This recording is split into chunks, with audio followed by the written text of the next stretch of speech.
All right, welcome to our parent info video number one.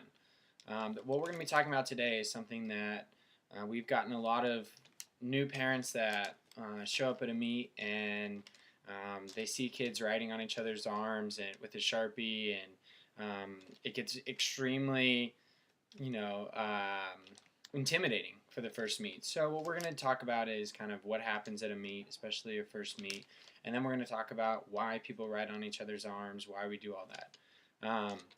So the first thing I want to talk about is when you show up at a meet. So I will send out, or one of the coaches will send out a meet warm-up.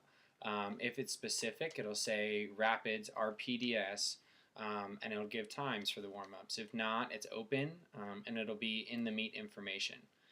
Be sure to check if there is something that's sent out that overrides the meet information in terms of warm-up time. That's not always caught, and it's something that has caused confusion in the past.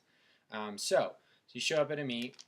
You're there 15 minutes before warm-up start. You go put your suit on. You get ready to go. Generally, if we have a lot of kids, we'll sit in one section.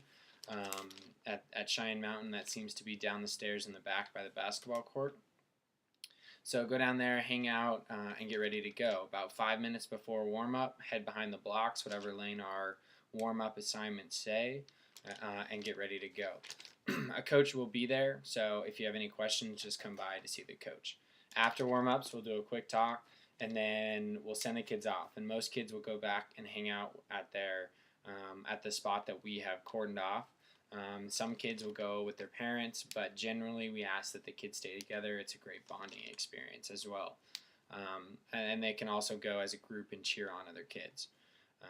Generally at that time, the younger kids especially will they'll get a heat sheet. And the heat sheet will look like this. I've circled some important points in the heat sheet, and I know it's kind of hard to see, but basically you're going to have an event. Let's see if I can get it. Event, a heat, and a lane. So in this we have event number 31. That's up here in the corner right here. It also shows the event. It's 12 and under 50 freestyle. Girls 12 and under 50 freestyle. The heat, which is right down there. So that's a heat 15. And then the lane is right there. That's 7, lane 7. So what's going to happen is you're going to get a sheet.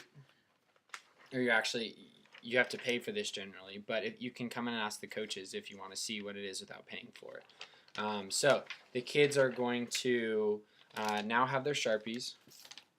They're going to go, so we have event E, so that's just like that.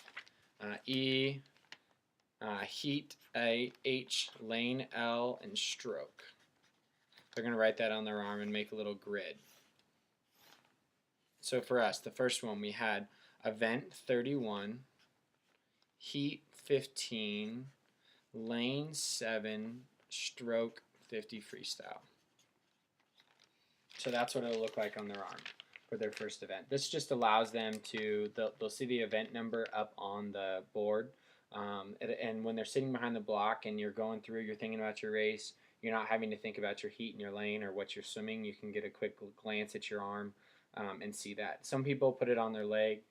Generally, most put it on their arm. But that's with a Sharpie, so when you jump in the water, it's not just going to wash off. And they'll go through all of their events all the way down. So we'll take a look at one more. So for this next one, okay, it's the same event. So it's 31, okay, 50 freestyle, but Molly is in heat 22, and she's lane 4. How the heat and lanes work, they generally, unless it's a prelim final meet, if it's a normal meet, they'll go fastest to slowest. So Molly's actually seeded number 1 in this race, and it gets faster and faster until the final heat. Lane 4 is the fastest swimmer of that. So that will give you an idea. So Molly would write that down, so she'd be able to do that. Make sure during a meet before your race you come up and talk to the coaches. It doesn't matter how far before. It doesn't have to be right before, so we can give you some tips. And then after, you also talk to the coaches so that we can recap. Generally, if we have enough coaches, we like to video. So we'll sit down and video it and record that analysis and send it to you so you can then look at it again. But that's a luxury. If we can, we do it. If we can't, it's a bummer. But so make sure you do come after so we can take advantage of we can learn from the mistakes and we can emphasize the things you did really well in a race. When you're at meets, if there's no relays, when you're done with your last event, you can leave. You don't have to stay the whole meet. Some people will stay and help out because we need to provide timers and counters at the end, but that you don't have to do that. And generally, the kids will talk with each other and figure that out before. Swim meet is a very interesting environment. It's hot sometimes, it's cold sometimes, the water's cold, but the kids are trying to stay warm. So we do ask that all swimmers wear shoes and sweats and coats or parkas and things like that while they're on the pool deck to stay warm. That helps them perform much better. We ask that their heart rates get up before, so they're not just going up cold turkey. They're getting ready to go before they get up there. They don't have to jump in the water, but they just need to get their heart rates up by jumping around and all that kind of stuff. Besides that, if your swimmer got DQ'd, don't worry. It's not a huge deal. If it's a big race where they're trying to qualify, they did qualify and they got DQ'd, we will look at that and we can protest that DQ.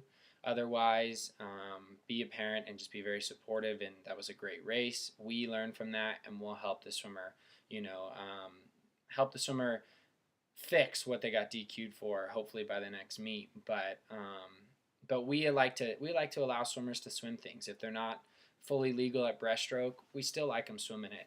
It's fun. So sometimes we won't even tell your swimmer that they're DQ'd because they had a great race and we knew they were going to get DQ'd before. All we wanted them to do was try. Other than that, some things at a swim meet. No flash photography at the start.